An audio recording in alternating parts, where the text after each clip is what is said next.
15 grandbabies. And then I also am a CEO of a nonprofit that works with families and helping them thrive. So, a lot of trauma backgrounds and those kind of things that we're dealing with in the lives of the individuals that we get to serve.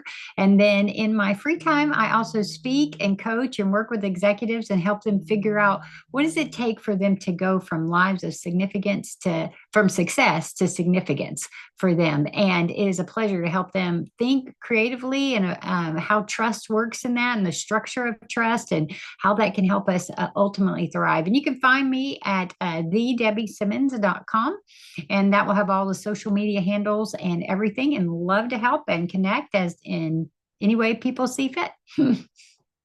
Thank you for sharing. So, first question for you, Debbie, is how did you get involved in this work and why?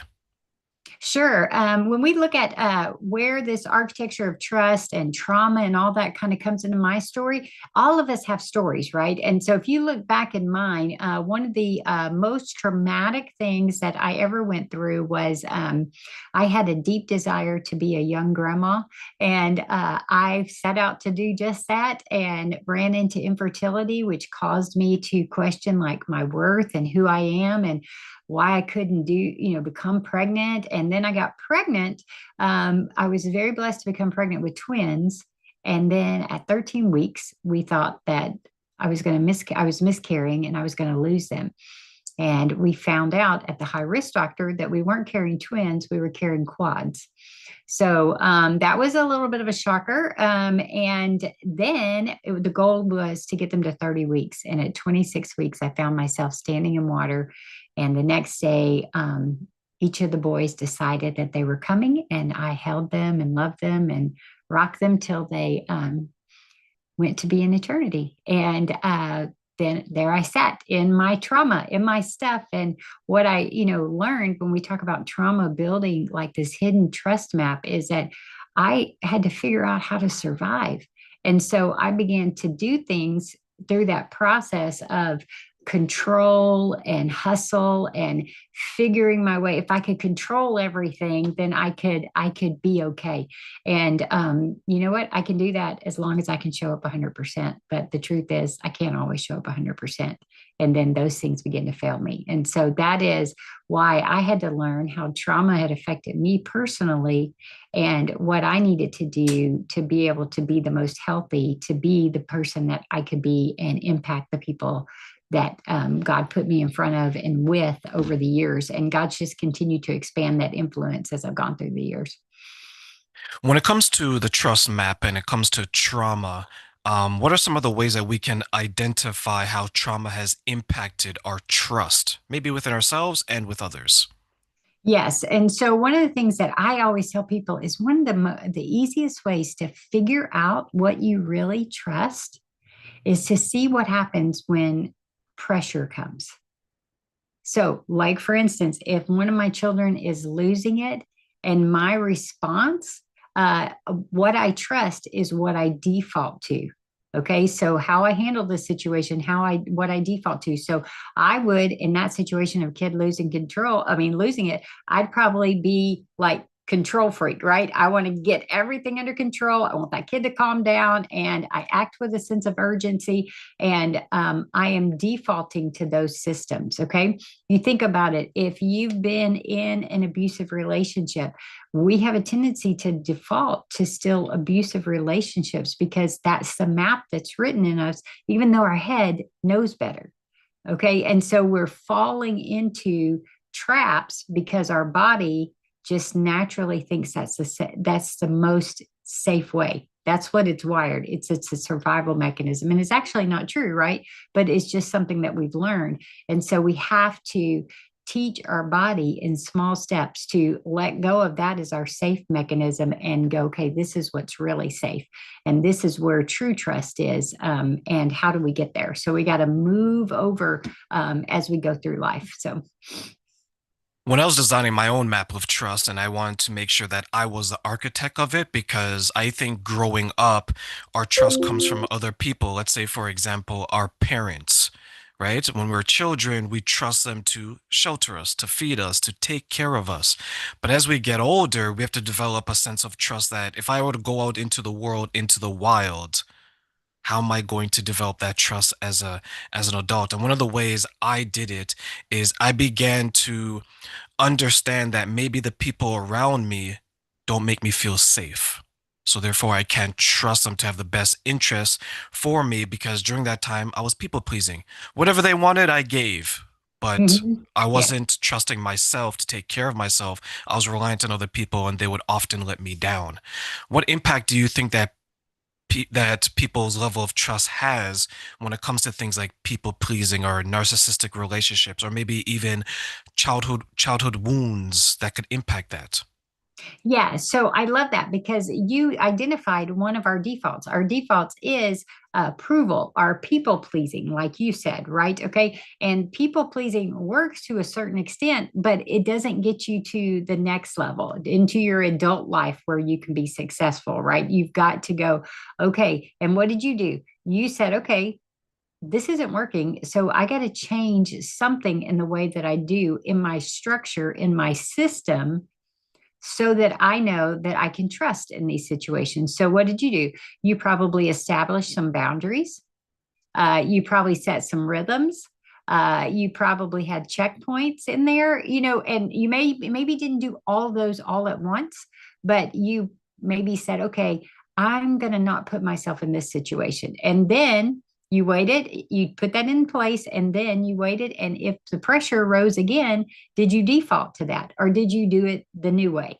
And then you just make adjustments. So that's a great example of how do we take and we fix our structure, our system, so that we can trust it versus the people that we were sitting there trying to please. And so I think it's so important that we look at, and it's wonderful if you and I can have what I call safe people who can help us look at a situation that we're in, because oftentimes when we're in it and our body, our mind is defaulting to something, we can't figure our way out, right? Because we're going, if it, I just landed here. I don't know how I landed here, right? And it's like I didn't mean to, but I did. And so I love it when we can have safe people. And a lot of us choose to try and tackle these things on our own because we feel a certain level of shame or guilt, and that like causes us to hide internally. And what we really need to be doing is going, okay, you're my safe person. I know you love me no matter what. Help me think, think with me, help encourage me, show me what I'm not seeing. And, that can't be everyone, right? It has to be certain people, and it doesn't have to be a ton, but it's got to be one or two people that will challenge us to keep moving forward and keep growing and to keep learning, because it's not about solving this trust thing overnight. It's a journey that we're on. And we'll always be growing in these areas as we mature or as we have opportunity to do additional things. So, like, being a mom requires me to have one set of trust level skills and systems. Being a CEO requires a different one, right? And so I'm always having to grow and to learn. And that is what we're doing. And that's what you were doing as you moved out of your home into the world. You had to make some decisions. And I would say, you said you learn a lot of them from your parents. Most of us learn every default that we kind of have is just been a survival mechanism. And so it's just a point. And so there's no reason to feel guilt or shame. It just is. And now, if it just is, then I can make adjustments to it. If it makes me feel guilt and shame, then I'm going to be stuck. And we don't want to be stuck. We want to be able to move in the right direction. For those who are looking to understand exactly what we mean, help us to define the default and what it means to our lives, Debbie. Sure. Okay. So when I talk about architecture trust, what I am simply saying is what your life is built on when things get hard. So what comes out when things are hard? Okay. And so for a lot of us, what actually holds us up is, think about when you're scared or you're stressed, rejected, you're out of control. What do you turn to first? All right. So in my case, I told you when my life gets pressure, I turn to control. I want to control everything. Okay. I mean, I'm like, if I can control it, then we can figure our way through it. Okay. Hustle. Maybe I just work really, really hard to help me get to the next level. And I do that over and over again till I totally exhaust myself. Okay. Some of us go silent and kind of numb, shut down and just not do anything. Others of us, people please, like you mentioned, right? And then last but not least, a lot of us just kind of veg out. We numb out and we just are like, nah, my husband, it loves to, that's his default. And he's like, if I just numb out, I won't have to deal with it. And I'm like, I don't think that's going to work, but it's a great try. So, but those are the main ones that I see people do over and over and over again. And it's because it's helped us figure out how to survive in this world. And that's what we needed at the time. I was speaking to someone earlier today about the differences between when someone's in survival mode and when someone's in thriving mode. And it seems that we tap into, let's say, different energies, or we touch into different emotions, or even different parts of our personality. You may have the single mother who has to do it all, so she may tap into her masculine energy more than her feminine energy. You may have the father or the husband that's trying to provide a better life than he had for his family, so he's working all these long hours, so he's tapping into that part of him because he remembers as a child that he didn't have necessarily providers for him. So there's a lack of trust growing up that, hey, I can't trust my caregivers, my caretakers to make sure that I have a meal for Sunday or clothes on my back from Monday. When we're looking to design our own level of trust, what are maybe some of the steps that we can take to make sure that we're designing it in a way that's most beneficial for us as a Yeah. person? Oh, that's good. I love it. And so, what I would tell you, here's a couple of small, easy steps. Okay.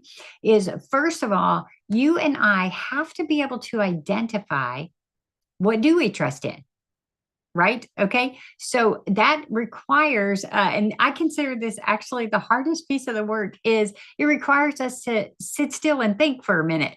Okay. And our lives run at such fast paces, we don't even stop and evaluate. We just go through life on default. And so when I'm working with executives, I'm like, I need you to sit still for a minute and think about the last time that the pressure was on, whether it was with a kid or in a work environment or, police pulled you over, whatever it was. And I want you to think about, what did you go to? Did you go to control? Did you go to people pleasing? Did you go to hustle? What did you default to? Because the biggest part of the battle that we have is awareness. All right. And so if you and I can stop and do that, or if we're brave, you know what? I can ask my husband, he'll gladly tell me what I go to when the pressure goes up, right? But people will tell us, they'll say, oh, you do this. And I'm like, okay, that's a data point. And if I ask 10 people and 8 of them tell me that's how I behave, that might be true. Right. And so I need to stop and to think about it. Now, what I would tell you is if any of your listeners watch The Matrix, in The Matrix, you get the red pill or the blue pill, right? You can choose. And then what does he say? When the guy's swallowing it, he says, but you can't unknow what you're going to know now, right? Okay. So once I know, then I can go, okay, is this working for me or is it not working for me? So when I default to this, what's the good, what's the bad of it, the pluses or minus, or what could I do in its place, or what system could I put in place so that I make sure I'm getting a better result? Because, like, for instance, the guy working himself to death to make sure that he provides for his family, that's fine as long as he can show up 100%. But you know what? He might get sick one day, or he might get exhausted and have a heart attack. And would it be better to put some rhythms in his life to make sure financially they were good and to make sure that he could sustain himself long term? So then you just look at, what could I put in place? And you begin to do just small tweaks and put things in place and then go about your life again. And then when the pressure comes up, take time to evaluate what happened. Did I fall into the original default? Did my system hold this time? And is it still getting me what I want, or do I want something better, even better? And I believe that is, every little inch of change that we make in a positive direction over a period of time is going to totally change our trajectory. And that is what we're after because, I can't go from here to here. Most of us can't go from here to here. Some of us can, but, most of us have to go here to here to here to here to here to here. And we eventually get there, right? And there's no shame in that. And so I want us to, if we just stop and listen to ourselves, then it's extremely powerful. What role then do you think that shame and guilt plays in that journey of trust? Okay, that's a good one. I would say shame and guilt shuts us down. Shame and guilt, the most common thing that comes from shame and guilt, the most common question is why? Why me? Why this? Why now? Why? Okay, you can imagine I'm holding four boys in the hospital as they die. Okay. My go to question, why me? Why now? Why my boys? And here's what I learned back then. The number one thing that I learned is that if God Himself would have stood at my bedside and told me the reason for why, do you know what my next thought or question would be out of my mouth? It would have been why, because whatever was said would not be good enough. It wouldn't bring my boys back. It wouldn't take away my pain. It wouldn't get me out of the situation. And so I'm like, that's not good enough. So basically, this side of heaven, no answer to why will ever satisfy. Okay. And so why is a stuck question. So shame and guilt produces why.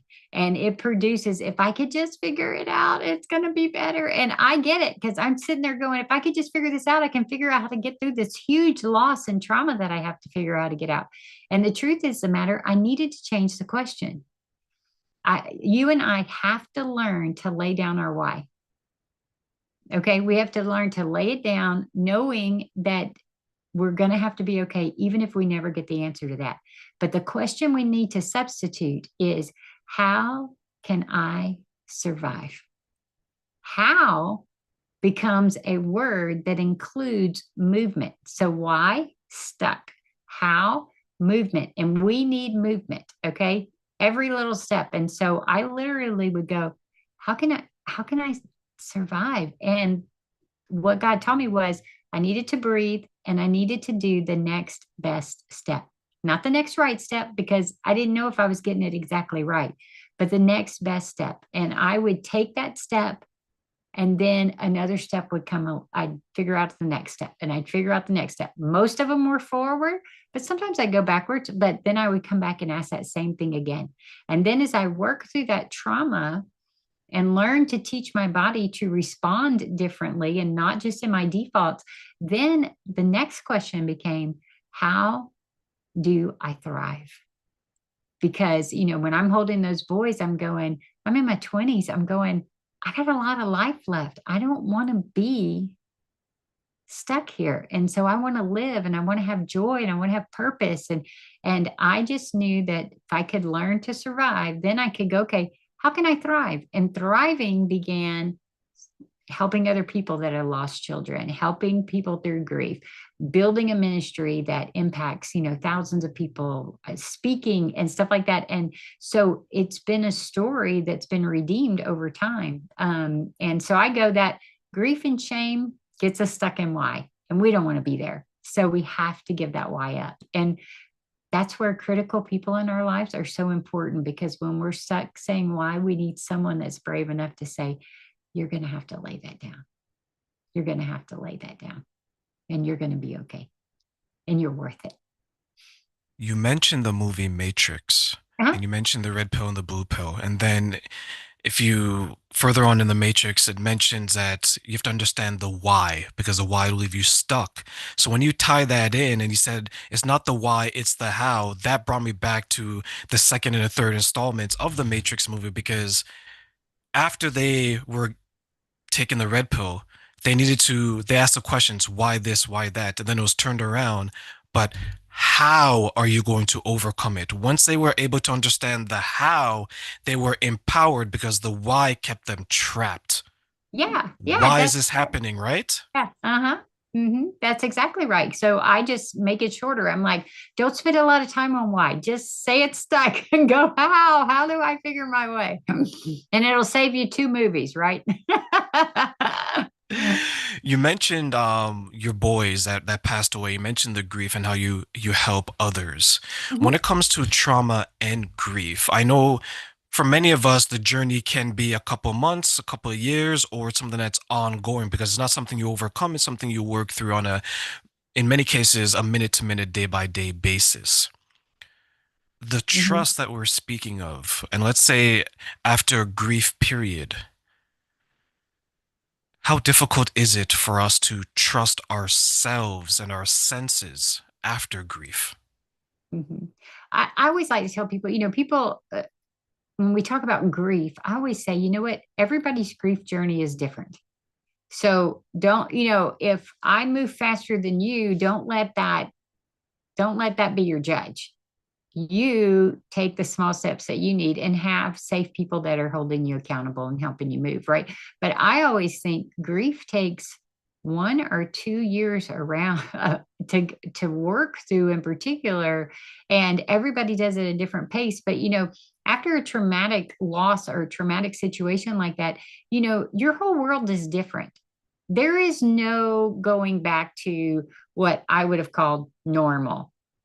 Okay, I have to find a new normal. And I don't know what all that means, right? So I mean, you think about it. When my boys were born, they were born on April 1st. And we get home, and 6 weeks later, what comes up? Mother's Day, right? Okay. And I'm sitting in a church service, and they go, "Oh, if you just had you, who just most had the most recent baby, stand up." It was probably me. And I'm going, uh, what do I do with that? And I could not. I looked at my husband. We were at his grandparents' church, and I looked at my husband. I was like, dude, I'm going to sit in the lobby. I can't handle this today. And so I went in the lobby, and I have to be okay taking care of me, right? And I have to know that it's okay if I don't process it the way everybody else is processing it at the moment. And that was a little much for me right there. And then the other thing we need to know is, this is wired in you. My boys should have been born around August, and around August, I'm feeling the funk. And it's because my body knows, right, that they're supposed to be here. Or every April 1st, it doesn't matter that my boys were born 31 years ago. Every April 1st, my body knows, even now. Now, it may not be as intense as it was then, but the last week of March, I'm like going, why am I in a funk?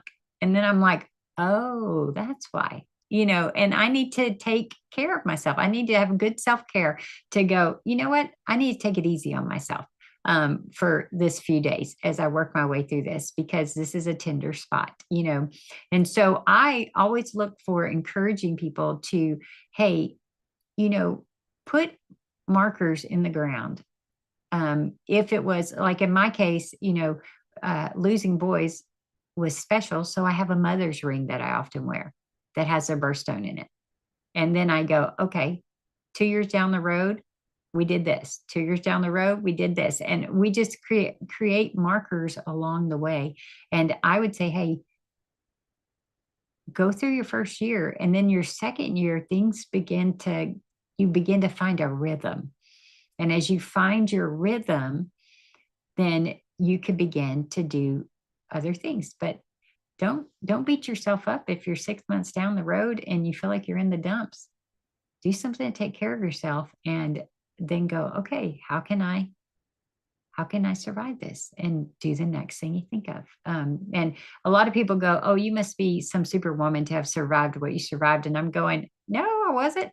Some days my next best step was get out of bed, brush my teeth, walk around for 5 minutes, and get back in the bed. But it was positive work. And I'm like, and then other days it was bigger things. It was go conquer the world, or go to work, or do whatever. And I'm going, it's celebrate the small things and have people that are helping pull you along in the right direction. Build that community around yourself so you can have someone to support you, right? Yeah. And I think, especially, mine was definitely a trauma, but I would call it a positive trauma. This was something, the boys were something that we were wanted and they were not able to stay with us. It was not sexual abuse or something like that, that I had no control over, a violent act. And I'm going, you, not everybody is your safe place. And it's so important to find the person that can hear your story and still see your value.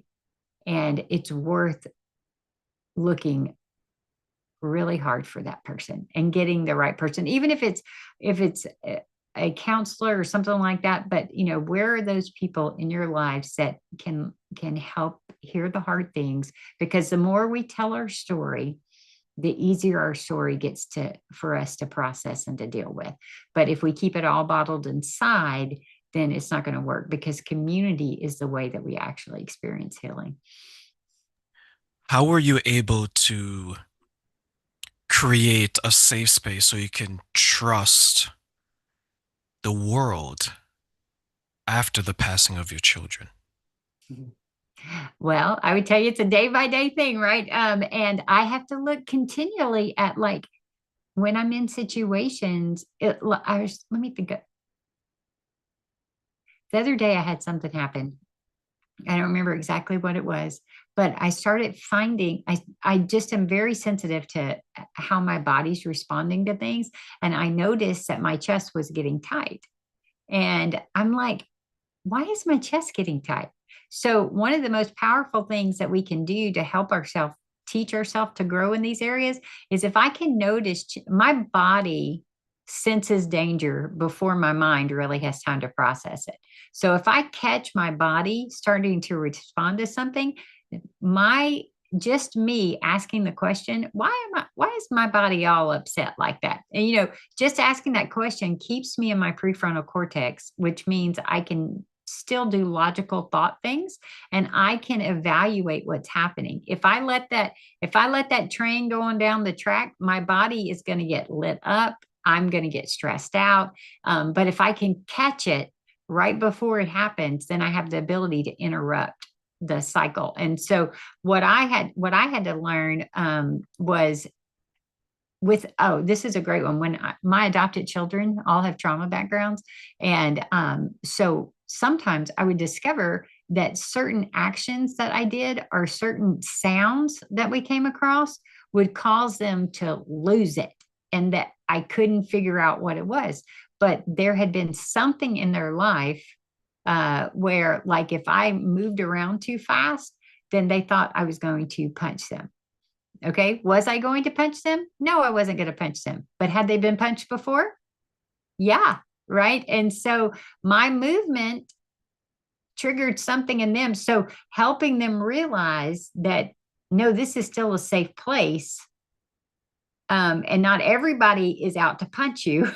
And so let's figure out, like, how that is. Should you be on high alert if you're on the streets of Houston at midnight? Probably. If you're in our home, you could probably relax a little bit, right? That mom's probably not going to hurt you, because you've lived here 10 years and I've never hurt you. And so we all have to figure our way like that in the world. That's why it's an ever going process of growing in the trust thing, and knowing where we're safe and knowing where we're not, and how to adjust that as we go through with the world. But I would say, people threw all kinds of things at me after I had, lost the boys. Some intentional, some not intentional. And you know what? I just had to be confident of who I was and know what I needed to do to take care of me. And then I had safe people who would help stand in the gap if I was struggling. When I went through an identity change, whereas I no longer wanted to be this type of person, I wanted to be this type of person. This was probably in my 30s as I was changing identities, because I was like, Train, you want to be successful, you want to be the man, you want to be happy, you want to be at peace. What I learned very quickly is that I had all these safeguards up because I wasn't able to trust people in the same way, because the world was my enemy. right? Mm, Because I've been hurt. I had suffered grief identity. I was grieving the person I used to be because that person on the surface was having so much fun. Because how could he not have fun? He had thousands of people around him. It was like Facebook. I had all these friends. yeah. I may not talk to them all the time, right? But I have all these friends, all these Yeah. connections. Mm, I made the change now, and then I was like, oh, it's not like Facebook. It's more so like real life where there's a handful of people, right? And then I wanted to trust people, but then I had these safeguards. And a reason why I call them safeguards is because I didn't know how people were going to respond to the new me, the mhm, terrain after the grief identity, right? Similar to after you lost your boys, it was a new Debbie, mhm. right? It wasn't Debbie with the children. You were changed a little bit because as experiences changes us either in a small way, medium, or large way. What I ended up doing is I had to spend quite a bit of time by myself, understanding myself and developing what type of person is going to trust the person that I'm going to become. Mhm. So I had to look for certain things in people and I had to be able to identify certain behaviors in people that I wanted in my life. For those that you work with, or maybe those who are struggling with the changes that they're making on their healing journey, whether it's from a grieving, whether it's a change of job, whatever, it's just them going through life and aging and saying that my skin isn't as tight as it used to be. I know that problem. We're all getting there, Debbie. We're all getting there. Mm, How mm. can they maybe understand that it might be a little bit difficult, it might be a little bit lonely when you're trying to trust again in the ways that maybe you struggled with in your past? Oh, I love that. The truth of the matter is that as you and I grow and we get better, the people group that we have been with will have to change. Okay. And it will continue to change or we stay stuck, right? And, that's why parents are so wise to tell their kids that, look at who you want to become and look at the five people you're hanging around with. And so if, like, for instance, if I would have stayed in a not that grief groups are bad, but if I would have stayed in a grief group that allowed me to stay stuck in guilt and shame, then I would never be where I am today.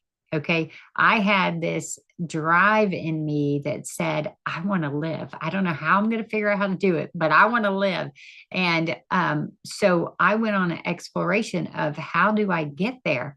And I had no clue really what I was doing, but whether it was a book or whether it was people or whatever, I began to look for people who could show me how to get to the next place I wanted to get to. And I didn't want to be miserable. So where did I look? And as I began to go there, what I realized is that the people that had been alongside me were not willing to go that direction. And so when they're not going to go that direction, one of two things happen. They either start pulling you back or you realize it's okay to let them go. Doesn't mean you don't love them, you don't do all these things, but you've got to be continually pursuing who I want to be. And I don't want to be a mom that, is a control freak and is overbearing and stuff like that. I don't want to be that mom. So I need to get healing for me so I can be the best mom ever. And that means I have to do some hard work. And in order for me to do that, the number of people in my circle will not be as big. It's not that it's bad because it's just bittersweet, right? Is that, oh, it's a little different. But I have found I would say the higher you go in leadership too, the smaller the group gets. And I can't find, a lot of people who understand what it means to be a CEO of a multi-million-dollar organization, and the pressures that I face there. And so I have to seek out a select group or who is a person that is running a company that's 10 times bigger than me that I can learn from, right? And so this is what we have to do in our trust walk. And we have to be very confident that we need to do what is best for us in these situations. You can't get out of everything, but where I can control it, I can't like ditch my kids for a year and go, okay, now I'm better, but where I can control it, I want to be moving in this direction. And this is why, having dreams of where you want to be and writing them down, or having other people that know that can encourage you in that way is just so, so important for being able to figure our way back and to figure our way to the next best me.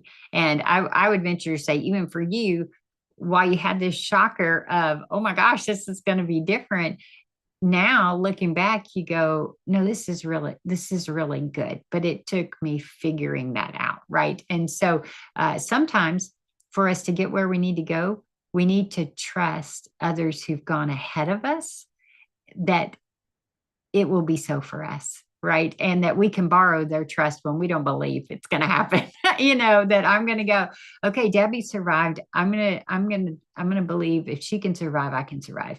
And so I'm going to do the hard work. And Debbie's there going, you got this. I know you can do this. And this is still hard, but hang in there. And here's what we're going to do to get around this, and so you need this kind of people.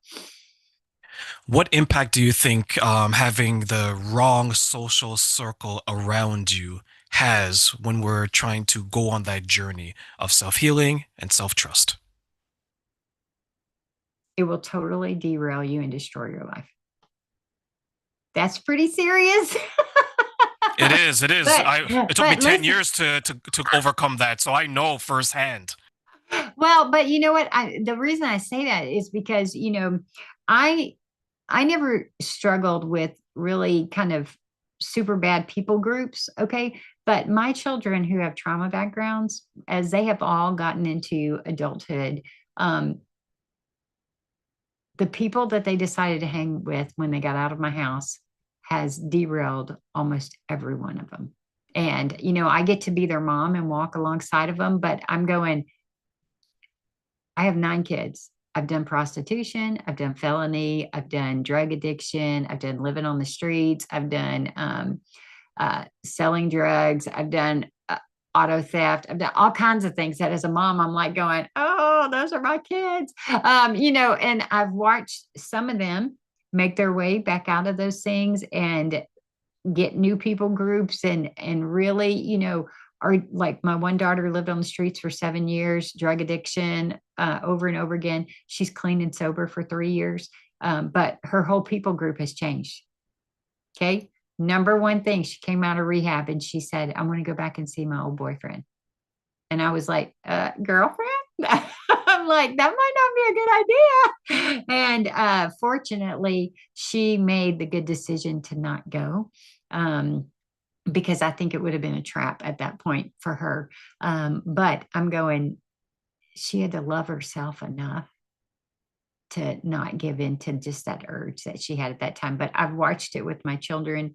We talk about like abusive relationships. I see them sometimes in abusive relationships and they keep going back to it. And you know what it is? It's wired in them. And they'll tell me, I shouldn't be in this relationship. And I'm like, well, let's get out of it. And they're like, I don't know how to get out of it. And I'm like, yes, you do. Move in my house. But I would say I've watched it literally take away years and destroy lives. And I go, it doesn't have to be that way. But it requires us to have other good people that are pulling us the other direction. Thank you for sharing that. That takes courage, Mm-hmm. especially to see your children go through that. Mm-hmm. I went through something like that with a ex-partner of mine, and similar to you, I created a safe space, Terrain safe space, Debbie's safe space. Mm-hmm. Um, and it looks like we have similar situations because, like how you mentioned your children, one of them was almost on the verge of rejecting it. Same thing from my perspective. Mm-hmm. And it's difficult to understand because I don't know if you went through this. For me, I was like, what is it that maybe I'm not able to provide or do that this person doesn't wholeheartedly trust that it can help them get out of that situation? Mm-hmm. And then I realized maybe shortly after having that thought, I was like, that's not my role Just because you want something for someone doesn't mean that they're going to want it for themselves. And that's difficult, especially as a parent, as a lover, as Yeah. whatever Mhm, your title is to that person, to understand that your responsibility is to you. mhm, And your responsibility is to provide the wisdom, the experience, the insight, the safe space. mhm, Their responsibility is to accept it or decline it. And if mhm. they decline it, we have to respect that. The Yeah. problem I see what a lot of people have is that when they say, you're right, Train, they do have the right, and they decline it, they get mad, Mhm. So right? you know what that means? That means my me, the person who's trying to offer the help, what am I defaulting to? I'm defaulting to control. Because if I can control this situation, then I can get this child out of this abusive relationship. But I don't have control. She's over 18. She's making her choices. And you know what happens to me if I stay in the control thing? Guess what? Stress escalates in my life. It eats away at my health. And I cannot be the person that I need to be, right? Because I'm trying to deal with this thing over here I have no control over, but I think I can control it, right? And so I think it's so interesting when we look at that. And the truth is that with my children and with other relationships that we talk about like this, the one thing that I can control is I can control that I can plant positive seeds and I can leave a bridge. All right. And like for my children, every one of them, I've always known I love you dearly. And when you hit bottom, I'm here.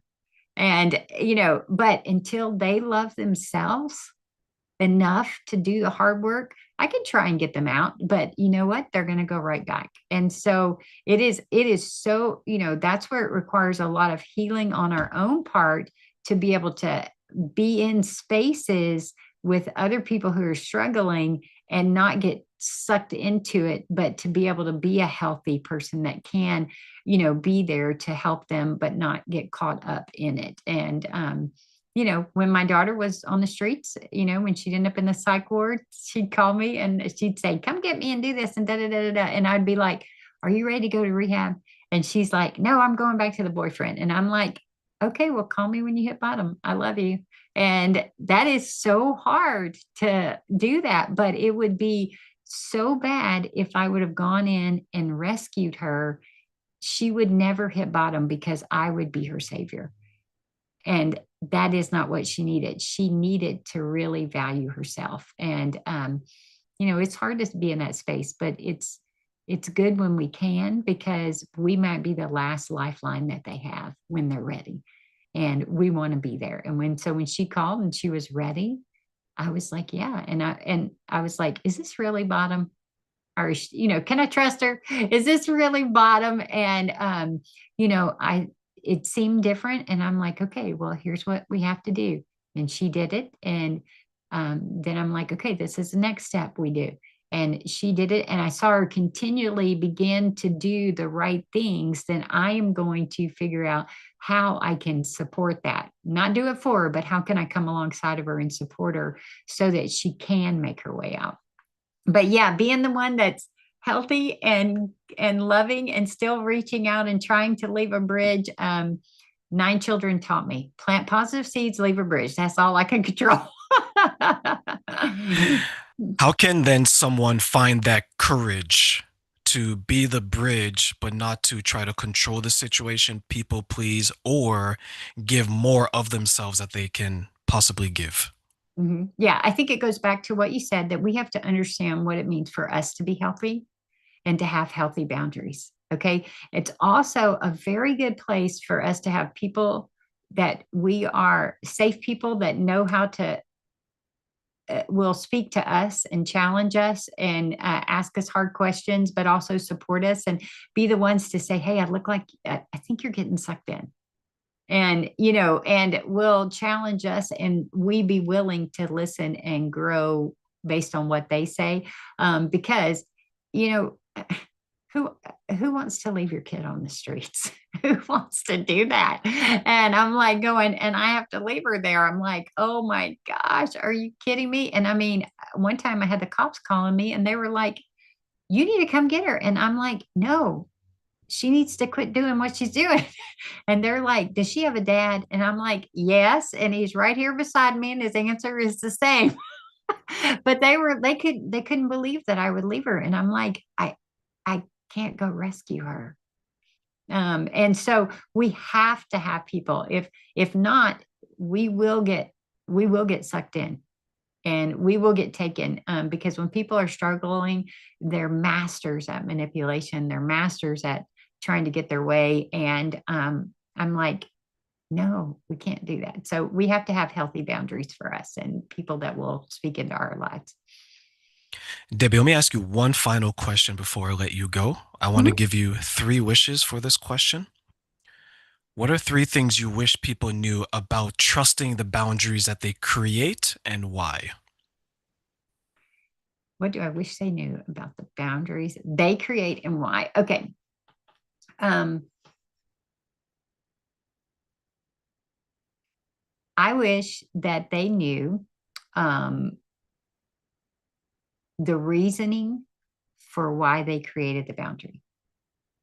And the reason is because if I understand why I'm putting it in place and I put it in place and I put the stake in the ground, then it means that I won't be willing to break it as easy as I do, because I understand the gravity of if I do, what will happen. Okay. And then I also wish that they knew that life is not defined by the boundary. We often see the boundary as the bad thing, but actually, instead of trying to constantly run to the boundary, if we just went the other way, there's a ton of freedom. Okay. But we go, oh, if you can't cross that line, then I like to get as close as I can to that line and stick my toe over and stick my foot over. And I'm like, no, just go the other way. And there's so like when we talk about a new friend group, a new thing, it's hard, but there's good things the other way. So don't spend all your time standing at your boundary, looking at it from a negative perspective. Turn around and go, look at all this other area I have to explore, and chase after that, because that will serve you well. And then I think the last thing that I would wish is that to know that boundaries give us freedom. And the freedom, we always see boundaries as so restrictive, but the boundaries actually just define the playground where we're safe. And I'm like going, play away. Don't try and run